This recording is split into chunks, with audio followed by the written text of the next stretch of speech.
ভাইরে ভাই, লাহোরের পিচ নাকি ব্যাটিং প্যারাডাইস। চার ছক্কার বন্যা বইবে। বোলারদের কান্নাকাটি দেখার জন্য যারা টিভি খুলেছিলেন তারা বোধহয় আজ ভুল চ্যানেলে ঢুকে পড়েছেন। কারণ আজ মাঠে নেমেছিলেন আমাদের দ্য ফিজ।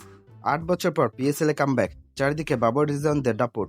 আর সেখানে মুস্তাফিজুর রহমান যা করলেন তাকে এক কথায় বলে বাপরে বাপ। লাহোরের রান উৎসবের বাজারে ফিজ আজ দোকান বন্ধ করে দিয়েছেন। কোনো বাউন্ডারি নেই। সিরিয়াসলি, একটু প্রেক্ষাপটটা বুঝুন। লাহোরে এই মরা পিচে যেখানে অন্য পেসাররা বল হাতে নিয়ে ভাবছিল ভাই আজ কি ইকোনমি রেট 15 পার হবে, সেখানে মুস্তাফিজের হাতে ছিল জাদুর কাঠি। বাকিরা যখন খাবি খাচ্ছিল, ফিজ তখন পকেটে হাত দিয়ে শীষ বাজাতে বাজাতে বোলিং করছিলেন।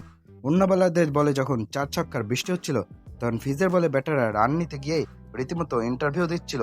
মনে হচ্ছিল ব্যাটাররা একে অপরকে বলছে, দোস্ত বল কি ব্যাটে আসছে নাকি ফিজ কোনো রিমোট কন্ট্রোল দিয়ে বল ঘোরাচ্ছে। পরিসংখ্যানটা একবার খেয়াল করুন, 4 ওভার মাত্র 19 রান। আর সবচেয়ে বড় কথা, জিরো বাউন্ডারি। মানে পিএসএল এর মতো টুর্নামেন্টে 2026 সালে এসে কেউ কি কল্পনা করতে পারে যে লাহোরের মাঠে 24টা বলের মধ্যে একটাও 4 বা 6 হবে না।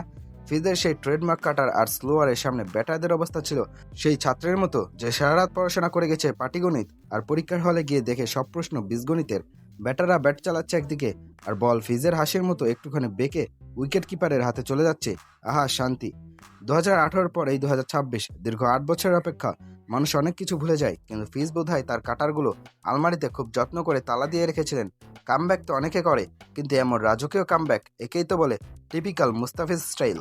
ইকোনমি রেট 4.75, যেখানে টি-20তে 8-9 ইকোনমি মানেই অনেক ভালো, সেখানে 4.75 দিয়ে ফিজ বুঝিয়ে দিলেন বয়স বেড়েছে ঠিকই, কিন্তু ধার কমেনি বিন্দুমাত্র।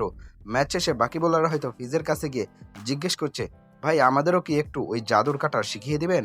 তো বন্ধুরা, বাংলাদেশের cutter master is officially back in PSL. যারা ভেবেছিলেন ফিজের দিন শেষ, তারা এখন ডাল ভাত খান। আর ফিজের বোলিংয়ের হাইলাইট দেখুন। এমন বোলিং দেখলে মনটা একদম জুড়িয়ে যায়।